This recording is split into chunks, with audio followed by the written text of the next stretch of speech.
अश्रुपूर्णाकुलेक्षणं विषीदन्तमिदं वाक्यम् उवाच मधुसूदन। श्री भगवान उवाच कुतस्त्वाकाशमलमिदं विस्मये समुपस्थितम् अनार्यजुष्टमस्वर्ग्यम् अकीर्तिं करम अर्जुन क्लैव्यं मास्म गमः पार्थ नहि तत्त्वयि उपपद्यते क्षुद्रं हृदये दौर्बल्यं त्यक्तोत्तिष्ठ परन्तप। अर्जुन उवाच कथं भीष्ममहं संख्ये द्रोणं च मधुसूदन इषुभिः प्रतियोत्स्यामि भूर्या वरिसूदन गुरून् हत्वा हि महानुभावान्।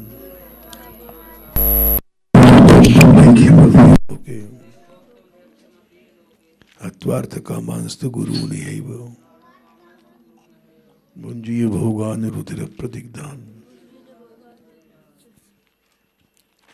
न चैतद्विद्मः कतरन्नो गरियो यद्वा जयेम यदि वा नो जयेयुः यानेव हत्वा न जिजीविषामः तेव स्थिताः प्रमुखे धार्तराष्ट्राः। कार्पण्य दोषोपात स्वभावः पृच्छामि त्वां धर्म सम्मूढ़ चेता यच्छ्रेयस्यान्निश्चितं ब्रूहि तन्मे शिष्यस्तेऽहं शाधि मां त्वां प्रपन्नं नहि प्रपश्यामि मापनुद्यात् यच्छोकमुच्छोषणमिन्द्रियाणाम् अवाप्य भूमा वसपत्नमृद्धम् राज्यं सुराणामपि चाधिपत्य। संजय उवाच एवम् उक्त्वा ऋषिकेशं गूढाकेशः परन्तप नयोत्सेति गोविन्दम् उक्त्वा तूष्णीं बभूव। तमुवाच ऋषिकेश प्रसन्निव भारत सेनयोरुभयोर्मध्ये विषीदन्तमिदं वचः। श्री भगवान उवाच अशोच्यान्यन्वशोचस्वं प्रज्ञावादांश भाषसे गतासु न गतासूंश्च नानुशोचन्ति पंडिताः न त्वेवाहं जातु नासं न त्वं नेमे जनाधिपः न चैव न भविष्यामः सर्वे वयमतः परं देहिनोऽस्मिन् यथा देहे कौमारं यौवनं जरा तथा देहान्तर प्राप्तिर धीरस्तत्र न मुह्यति। मात्रा स्पर्शास्तु कौन्तेय शीतोष्ण सुख दुःखदा आगमापायनो नित्यास तांस्थिति क्षस्व भारत यमी न व्यथयन्ते ते पुरुषं पुरुषर्षभ सम दुःख सुखम धीरम सोमृतत्वाय कल्पते न सतो विद्यते भावो न भावो विद्यते सतः उभयोरपि दृष्टोऽन्तस् त्वनयोस्तत्त्वदर्शिभिः अविनाशी तु तद्विद्धि येन सर्वमिदं ततं विनाशम् अव्यस्यास्य न कश्चित् कर्तुमर्हति। अंतवन्ति मे देहा नित्यस्य युक्ता शरीरिणः अनाशिनो अप्रमेयस्य तस्माद् युध्यस्व भारत येनं वेत्ति हन्तारं यश्चैनं मन्यते हतम् उभौ तौ न विजानीतो नायं हन्ति नान्यते न जायते मृतो वा कदाचित् नायं भूत्वा भविता वा न भूया अजो नित्य शाश्वतोऽयं पुराणो नान्यते हन्यमाने शरीरे वेदा विनाशनम नित्यम ये एनमजमव्यम कथम स पुरुष पार्थ कम घातेति हंतिकम वंशासि जीर्णानि यथा विहाय नवानि गृह्णाति नरोपराणि तथा शरीराणि विहाय जीर्णानि नन्यानि संयाति नवानि देहि नैनं छिन्दन्ति शस्त्राणि नैनं दहति पावकः न चैनं क्लेदयन्ति अपो न शोषयति मारुतः अच्छेद्यो या मदाह्योऽयम् अक्लेद्यो अशोषेयो च नित्य सर्वगतः स्थाणु रचलोऽयं सनातनः अव्यक्तोऽयम् अचिन्त्योऽयम् अविकार्योऽयम् उच्यते तस्मादेवं विदित्वैनं नानुशोचितुमर्हसि अथ चैनं नित्यजातं नित्यं वा मन्यसे मतं तथापि त्वं नाभावो नैवं शोचितुमर्हसि जातस्य हि ध्रुवं मृत्युर् ध्रुवं जन्म मृतस्य च तस्माद् अपरिहार्यार्थे न त्वं शोचितुमर्हसि अव्यक्तादीनि भूतानि व्यक्तमध्यानि भारत अव्यक्तनिधनान्येव तत्र का परदेवना आश्चर्यवत् पश्यति कश्चिदेनम् आश्चर्यवत् वदति तथैव चान्यः आश्चर्यवत् चैवैनं अन्यः शृणोति श्रुत्वाप्येनं वेद न चैव कश्चित्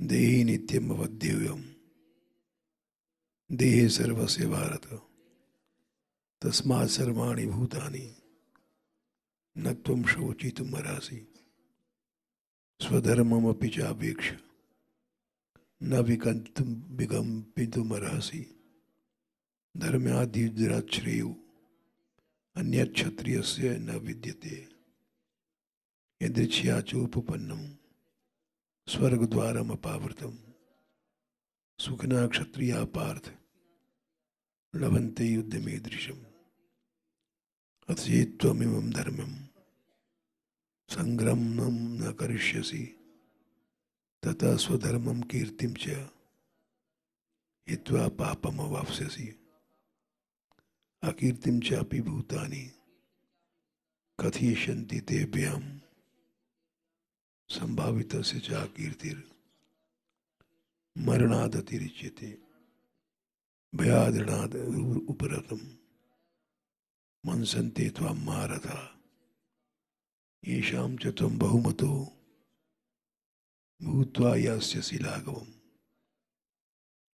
अवाच्यवादांश्च बहून् वदिष्यन्ति तवाहिताः निन्दन्तस्तव सामर्थ्यं ततो दुःखतरं नु किम् हतो वा प्राप्स्यसि स्वर्गम् जित्वा वा भोक्ष्यसे महीम् तस्मादुत्तिष्ठ कौन्तेय युद्धाय कृतनिश्चयः सुख दुःखे समे कृत्वा लाभालाभौ जयाजयौ ततो युद्धायुज्यस्व नैवं पापमवाप्स्यसि एषा ते भीता सांख्ये बुद्धिर्योगे त्विमां शृणु बुद्ध्या युक्तो यया पार्थ कर्मबन्धं प्रहास्यसि नेहा विक्रम नाशोस्ति प्रत्यवायो न विद्यते स्वल्पमप्यस्य धर्मस्य त्रायते महतो भयात् व्यवसायात्मिका बुद्धि रेके गुरुनंदन बहुशाखाय अनंताश्च बुद्धो अव्यवसायिनां यामिमां पुष्पितां वाचं प्रवदन्त्या विपश्चितः वेदवादरताः पार्थ नान्यदस्तीति वादिनः कामात्मनः स्वर्गपराः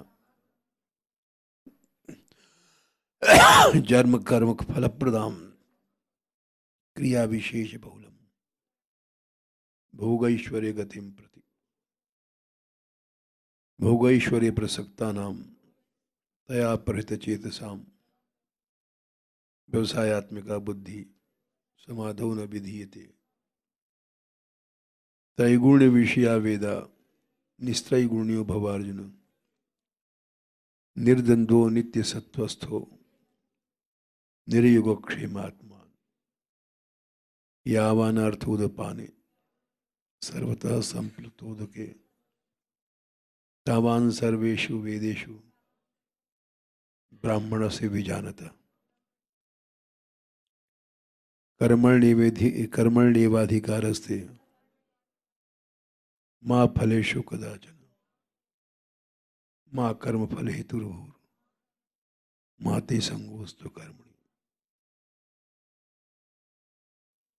यहाँ तक हुआ था। इतने श्लोकों में अगर कोई बात किसी को पूछना हो तो पूछ सकता है।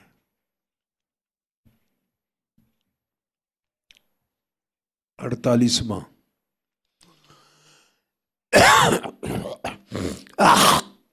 योगस्थ कुरु कर्माणि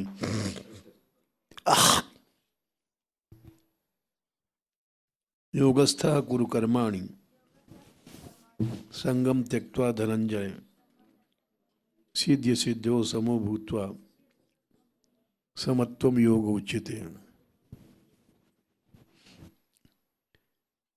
एक बात और पूछें, हमसे अभी किसी ने कहा कि आप मानगढ़ से चले आइए, चले आए हैं तो मानगढ़ की शोभा खत्म हो गई है, वहीं वापस चले जाओ। तो सवेरे का सत्संग यहाँ जो होता है वहाँ होना चाहिए। क्या विचार है सबका? यहाँ तो थोड़ा धूप रहती है, वहाँ की छतों में बहुत हवा है, ठंड है। जैसा सब लोग को हो वैसा करें।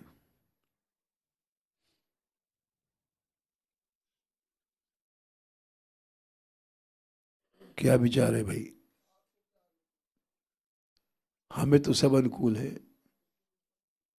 ऊपर चले, ठीक है, कल से सत्संग ऊपर होगा।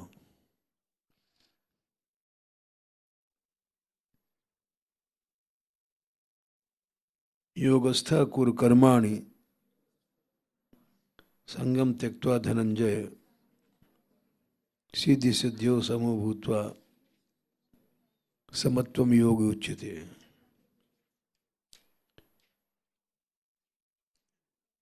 सभी कर्म योग में स्थित होकर करना चाहिए।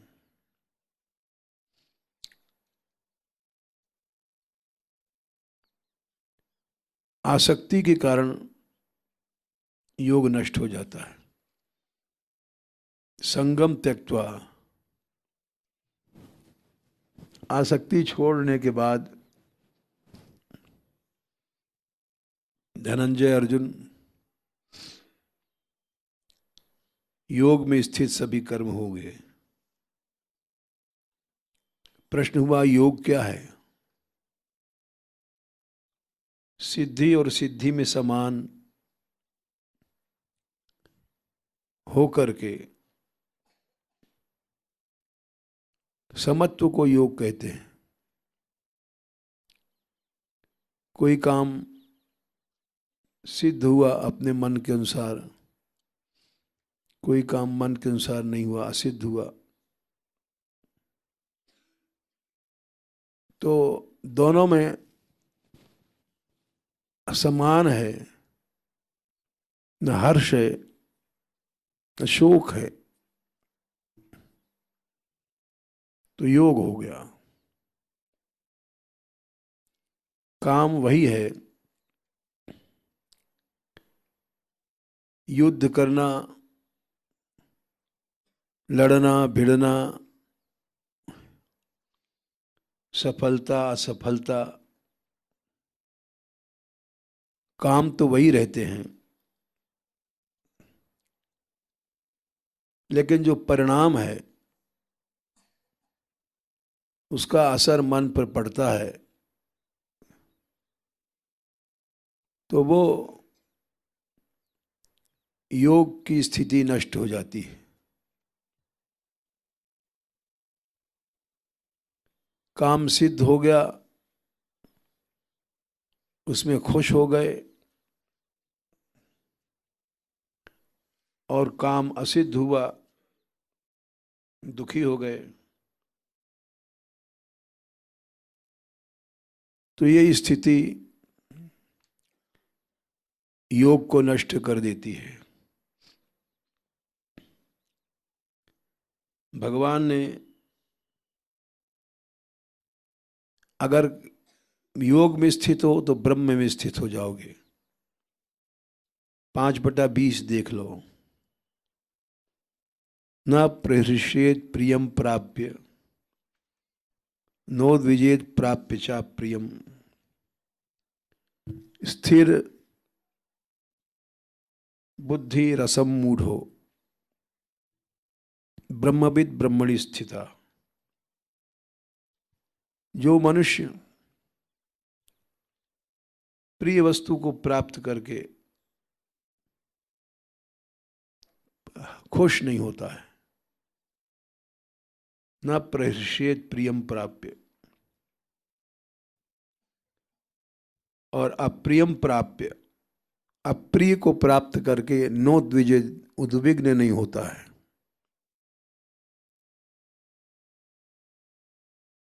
वही स्थिर बुद्धि है।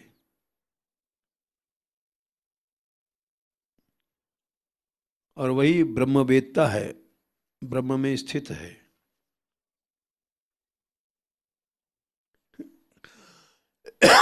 स्थिर बुद्धि वाला, स्थित प्रज्ञ, वही व्यक्ति स्थित प्रज्ञ बन सकता है। स्थित प्रज्ञ में भी यही बात कही गई है। दुखेश्व निर्विघ्न मनाः, 56वां श्लोक आएगा।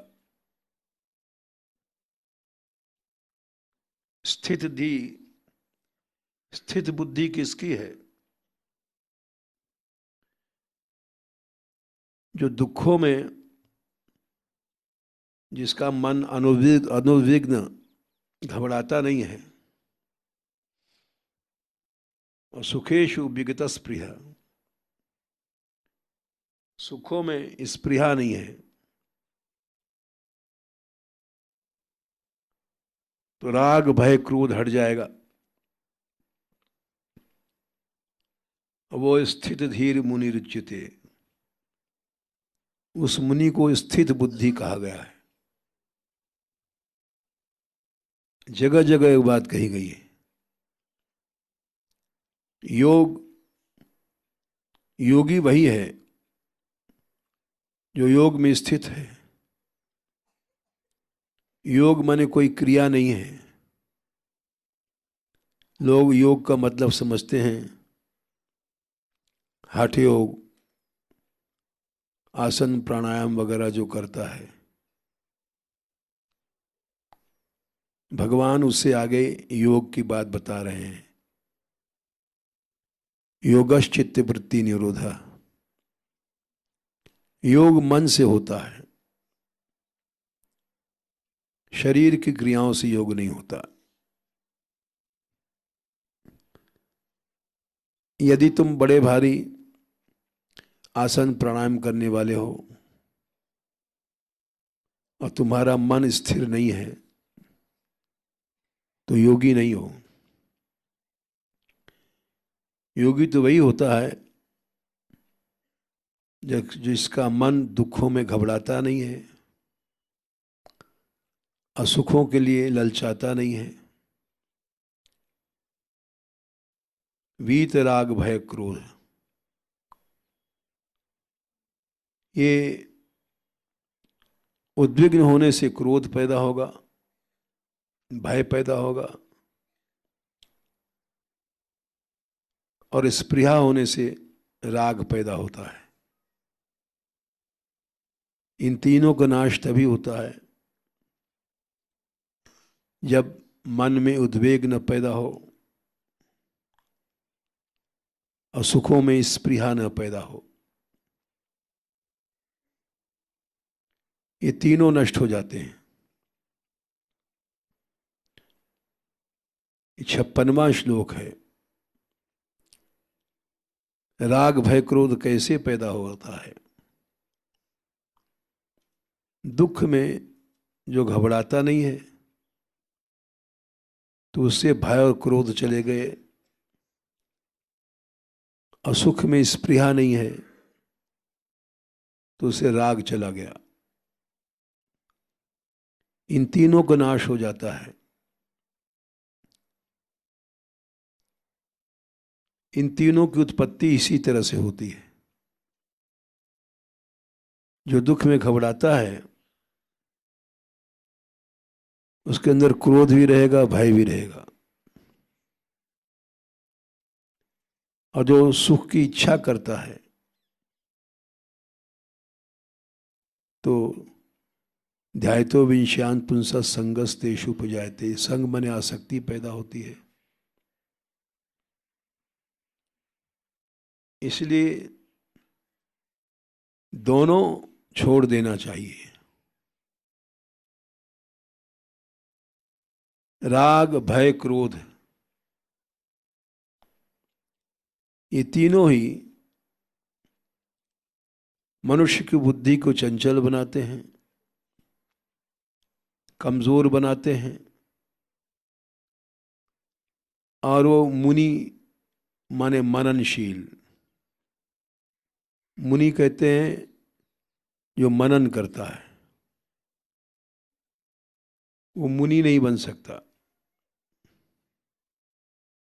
और जो अभी हमने 5/20 बताया था, ब्रह्मविद ब्रह्मणि स्थित, ब्रह्म में स्थिति नहीं हो सकती है। न परिष्येत प्रियम प्राप्य नोद्विजेत प्राप्य चा प्रियम, स्थिर बुद्धि असमूढ़ ब्रह्मविद ब्रह्मणि स्थित। तुम प्रिय वस्तु को प्राप्त होकर के खुश होना बंद कर दो, अप्रिय वस्तु प्राप्त करके घबराना दुखी होना छोड़ दो।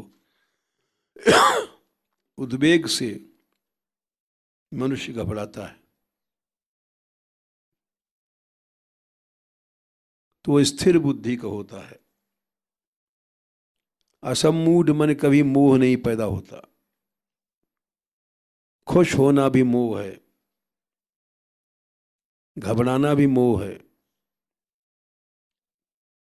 क्रोध करना भी मोह है, उदास होना भी मोह है। नोद्विजेत प्राप्य चा प्रियम, अप्रिय वस्तुएं ये मोह पैदा करती हैं। मोह कब होता है? जब बुद्धि चंचल होती है। स्थिर बुद्धि है तो असमूढ़ है, मोह नहीं है, और ब्रह्मवेत्ता बन जाता है, ब्रह्म में स्थित हो जाता है बड़ी जल्दी। न प्रहृष्येत प्रियम प्राप्य नोद्विजेत प्राप्य चा प्रियम, स्थिर बुद्धि रसम मूढ़ ब्रह्मविद ब्रह्मणि स्थित। 5/20 बड़ा अच्छा श्लोक है। ब्रह्मविद और ब्रह्म में स्थिति होना, दोनों बातें एक ही हैं। ब्रह्म को तभी हम जान सकेंगे जब निर्दोषम ही समम ब्रह्म, 19वां श्लोक, 5/19। ब्रह्मवेत्ता कैसे बनोगे? जब सारा संसार जीत लोगे। यही तेर जिता सर्गो, यही माने यही जीते जी सारा संसार जीत लिया। ये शाम साम्य स्थितम बना, जिसका मन समानता में स्थित हो गया। समानता क्या है? निर्दोषम ही समम ब्रह्म।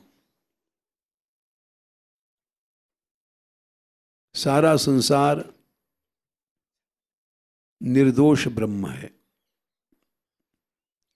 कहीं गड़बड़ी नहीं है जरा भी, सब कुछ ब्रह्म है,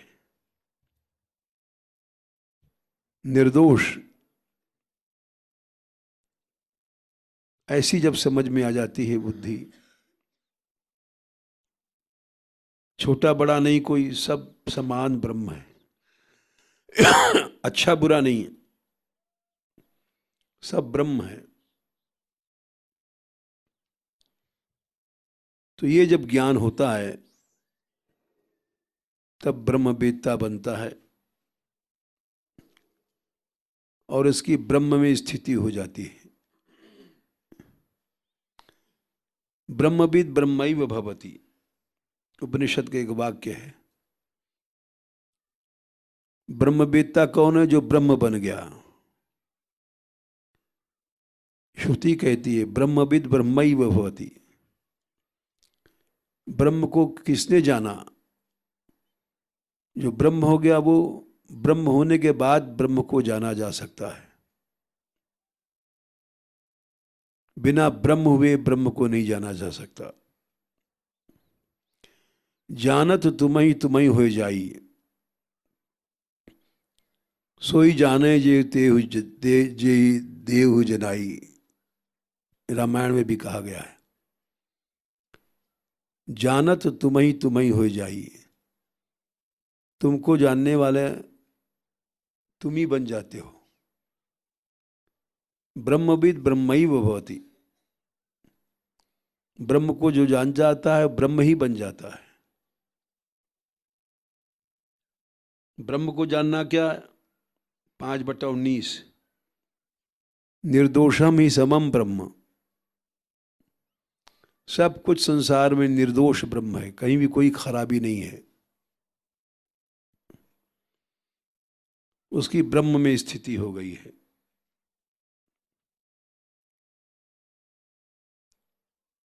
ब्रह्मविद ब्रह्मणि स्थिता, जो उपनिषद में वाक्य है ब्रह्मविद ब्रह्मैव भवति, वही बात भगवान ने भी कहा है। ब्रह्मविद ब्रह्मणि स्थित, ब्रह्म को जो जान गया ब्रह्म में स्थित हो गया, वो दुनिया में नहीं है। ऐसी स्थिति प्राप्त करने के लिए खुश मत हो प्रिय वस्तु प्राप्त करके। मान सम्मान धन संपत्ति, इनको पाकर के हम खुश होते हैं तो हम ब्रह्मवेत्ता नहीं बन सकते। नोद्विजेत प्राप्य चा प्रियम, अप्रिय वस्तु पाकर के अपमान हानि अगर उदास होते हैं तो हम ब्रह्मवेत्ता नहीं बन सकते। इसलिए ये सब क्रियाओं में देखना चाहिए। जानकार लोग इसी से पहचान लेते हैं इसमें कितना ज्ञान है। जैसे रहुगण ने जड़ भरत को देखा कि इसको हमने फांसी की सजा की बात कही, ये नहीं घबराया, ये ब्रह्मवेत्ता है। तुरंत उसके चरणों में गिर पड़ा। न प्रविशेत प्रियम प्राप्य नोद्ब्रजेत प्राप्य चा प्रियम। वहां पर उसने कहा भी है कि आप में 5वां स्कंद में शायद 12वें अध्याय में है श्लोक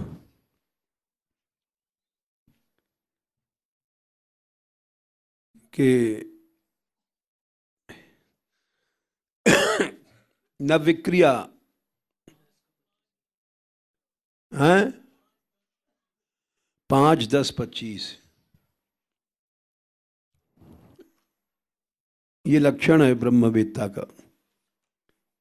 एक क्षण में पहचान गए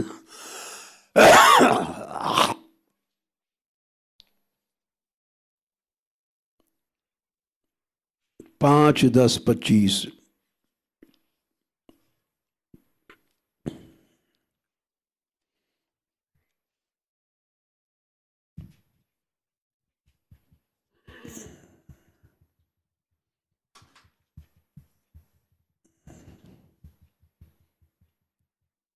न विक्रिया विश्व सुहृद सखस्य। आपके चित्त में विकार नहीं है। विकार माने चंचलता। आप विश्वसुहृद भगवान के सखा हैं, क्योंकि आप साम्य आप में आ गया। साम्य समानता। समानता कब आती है? जब बीताभिमति अहम मन को गड़बड़ कर देता है, अहम से बैलेंस बिगड़ जाता है।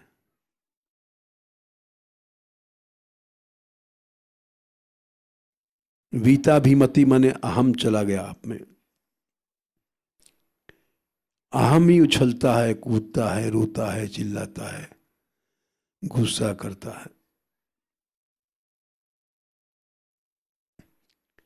ये सारी क्रियाएं अहम में होती हैं। भगवान ने इस बात को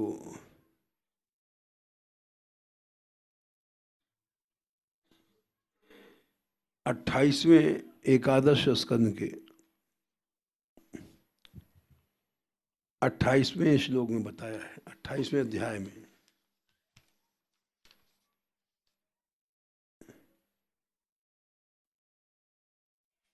कि अहम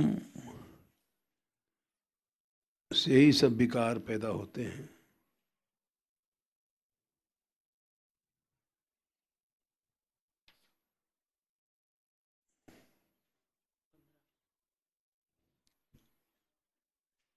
शोक, हर्ष, भय, क्रोध 28 का 15, 11, 28, 15।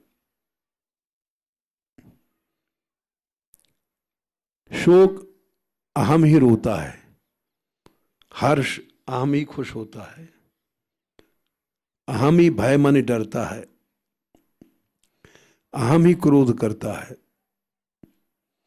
अहम ही लोभ पैदा करता है, अहम से मोह होता है, अहम में इच्छाएं होती हैं, स्पृहा। जन्म भी अहंकार का होता है, मृत्यु भी अहंकार की होती है। 9 चीजें हैं: शोक, हर्ष, भय, क्रोध, लोभ, मोह, स्पृहा, दया, अहंकारस्य दृश्यन्ते जन्म मृत्युश्च नात्मनः।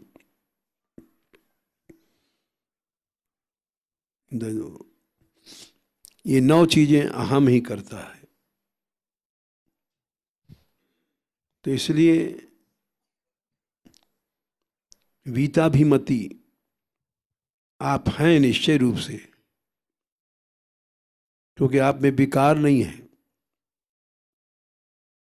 न विक्रिया विश्व सुहृद सखस्य से। निश्चित है आप महापुरुष हैं, विश्व सुहृद भगवान के सखा हैं। जो भगवान का सखा होगा, भक्त होगा, उसमें अहंकार नहीं होंगे।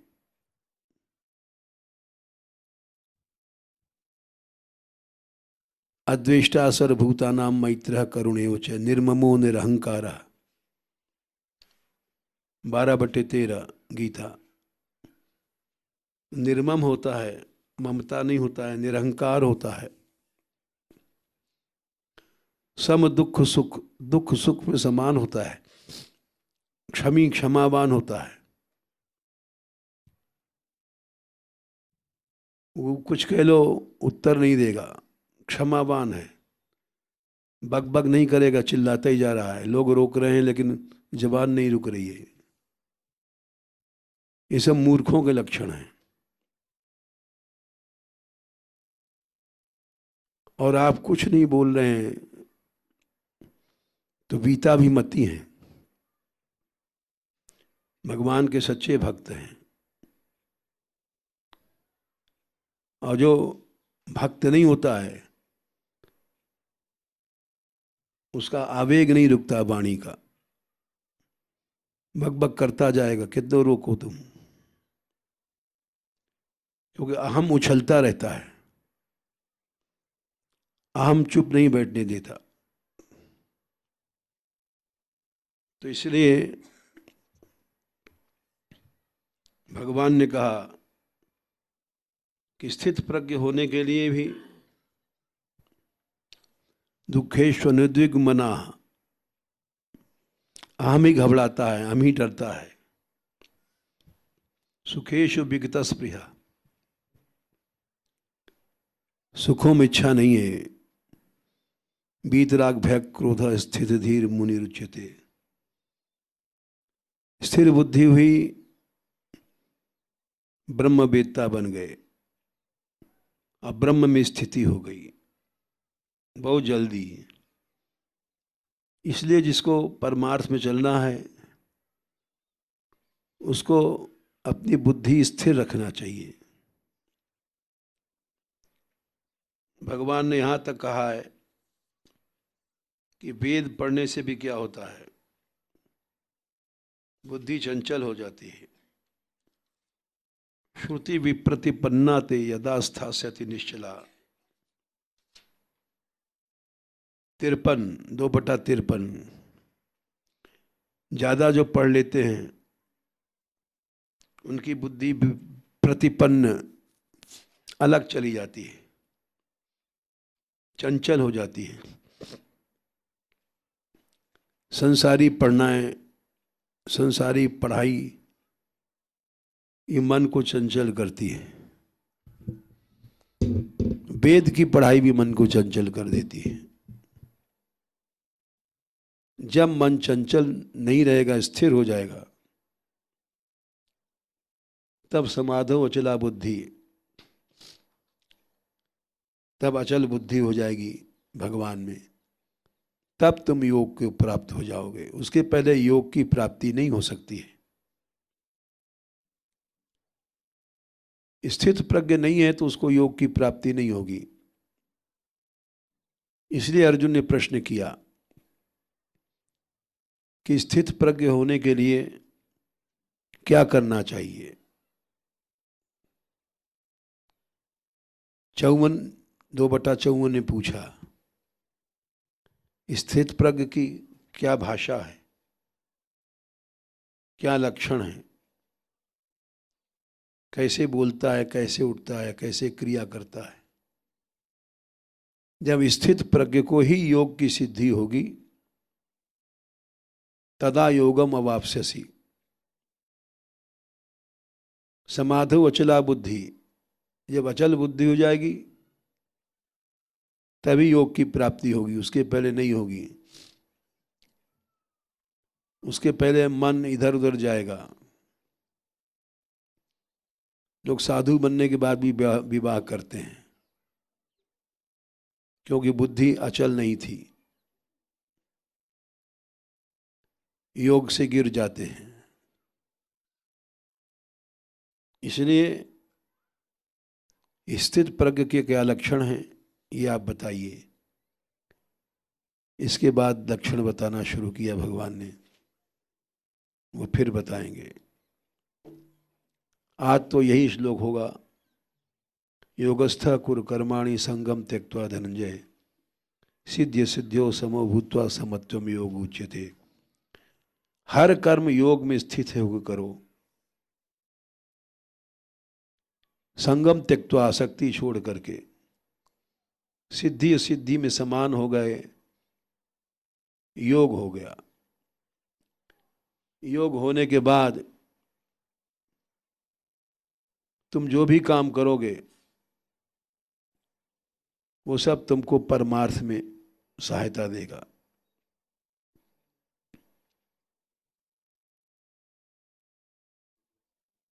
और करा दे कि बस?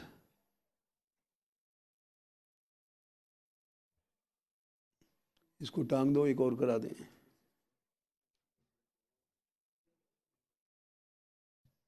एक श्लोक और कर लो। दूरेण ह्यवरम कर्म बुद्धि योगा धनंजय बुद्धौ शरण मन्विच्छ कृपणा फल हेतवः। दूरेण अत्यंत, अवरम कर्म, जो संसारिक कार्य हैं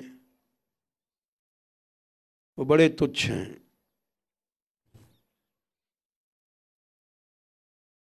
बुद्धि योग से अलावा जो कर्म है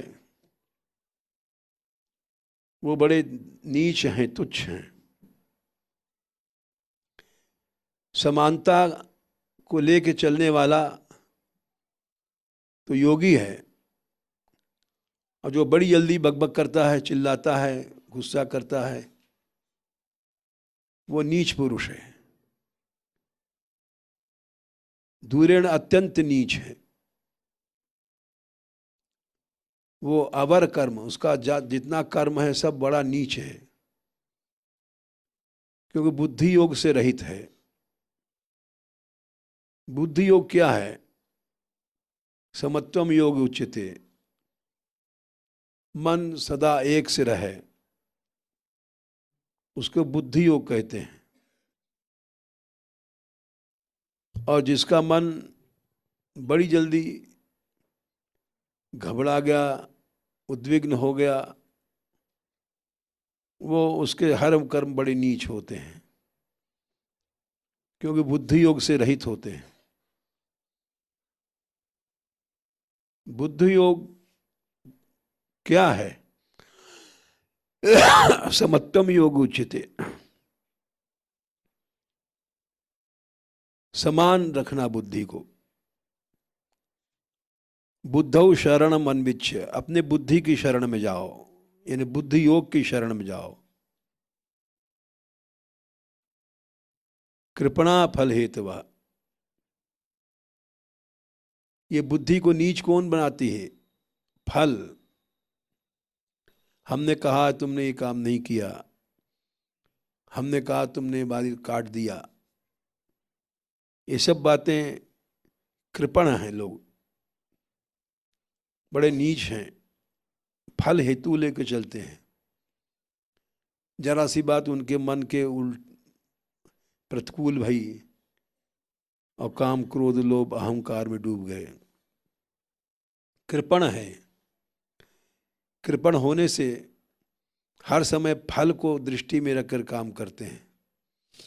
हमारी बात नहीं मानी, हमारी बात काट दिया, तो जरा जरा सी बात पर चिढ़ जाते हैं और क्रोध करते हैं, अहंकार करते हैं। तो फल हेतु वाले कृपण होते हैं, नीच होते हैं।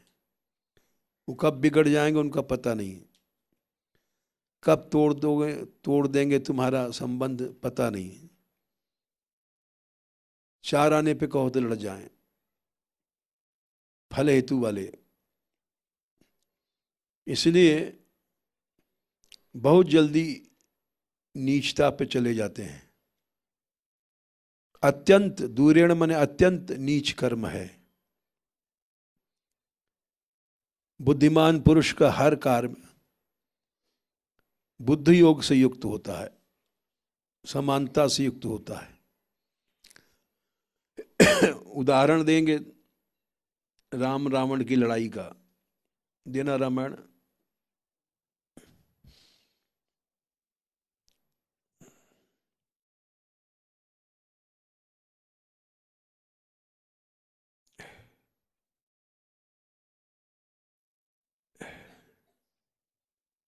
लंका कांड में राम रावण के युद्ध में रावण ने बहुत सी बातें कही उठपटांग।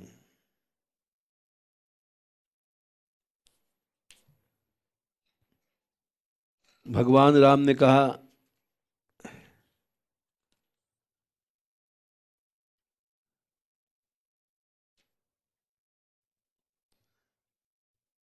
कि 3 प्रकार के लोग होते हैं। एक फूलते हैं, एक फल देते हैं, एक फूल फल दोनों देते हैं। तो तुम बकबक क्यों करते हो?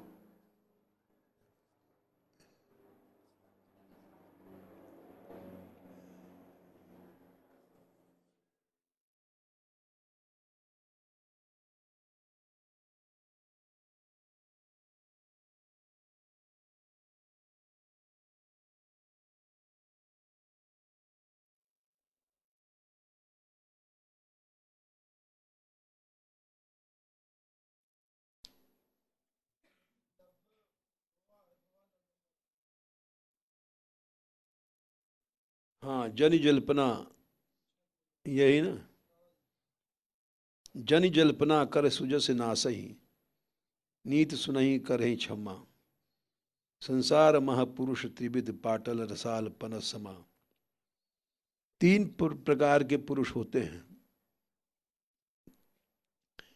एक गुलाब का फूल, एक आम और एक कटहल। गुलाब में तो केवल फूल ही फूल होता है,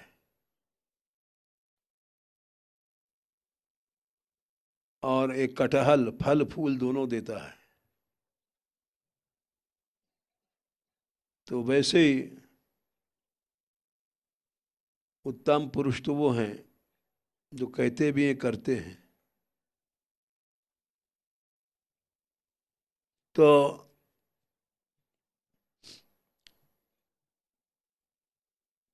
एक क्रिया से जान जाते हैं लोग।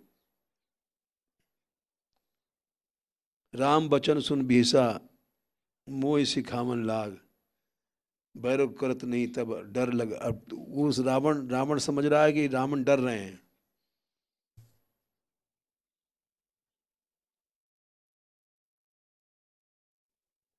एक आम का पेड़ होता है, वो फल भी देता है फूल भी देता है, और पाटल केवल फल देता है, और गुलाब केवल फूल देता है।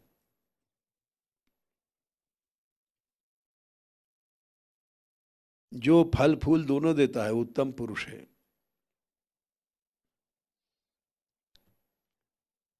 तो इसलिए मनुष्य को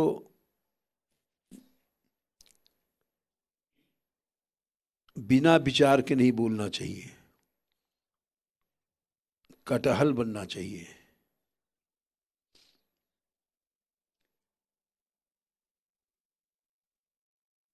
वो उत्तम पुरुष होता है।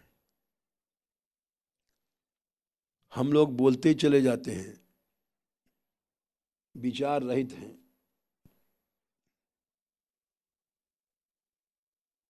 तो अत्यंत नीच हैं। दूरेण हवरम कर्म, दूरेण मन अत्यंत, अवर मन नीच हैं। जिस मनुष्य में बुद्धि योग नहीं है, अपने बुद्धि को नहीं रोक सकता है, अपने बुद्धि को समान नहीं बना सकता, वो अत्यंत नीच समझो। दूरेण हवरम कर्म बुद्धि योगात धनंजय। हर कर्म बुद्धि योग से होना चाहिए। बुद्धि योग से मतलब समान रखने की अकल। चाहे जब अपनी बुद्धि को रोक दिया, उसको मनीषी कहते हैं। मनीषा माने बुद्धि, मनीषी माने बुद्धि वाला। और जिसमें बुद्धि नहीं होती है वो अपनी बुद्धि को रोक नहीं सकता है। लुढ़क गई तो लुढ़क ही गई। जैसे गेंद से आकाश से मानगढ़ से लुढ़काओ तो लुढ़कती चली जाएगी, रुकेगी नहीं। वैसे ही बुद्धि होती है लोगों की, लुढ़की तो लुढ़कती चली जाएगी, बीच में रुकेगी नहीं। तो अत्यंत नीच भगवान ने कहा बुद्धि होती है, बुद्धि योग नहीं होता है। दूरेण हवरम कर्म बुद्धि योगा धनंजय। बुद्धौ शरण में छिन, बुद्धि की शरण में जाओ। कृपणा फल हेतवा। अत्यंत नीच लोगों का लक्षण है खाली फल पर दृष्टि रखते हैं। हमारी बात कट गई, हमारी बात जुड़ गई, हमारी बात सही है, हमारी बात गलत है, खाली फल पर दृष्टि रखते हैं और उसी बात पर घंटों लड़ते रहते हैं।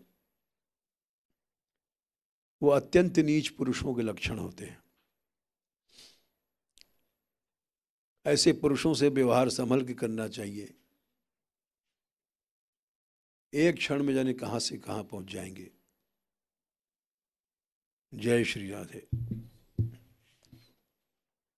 राधे किशोरी दया करो।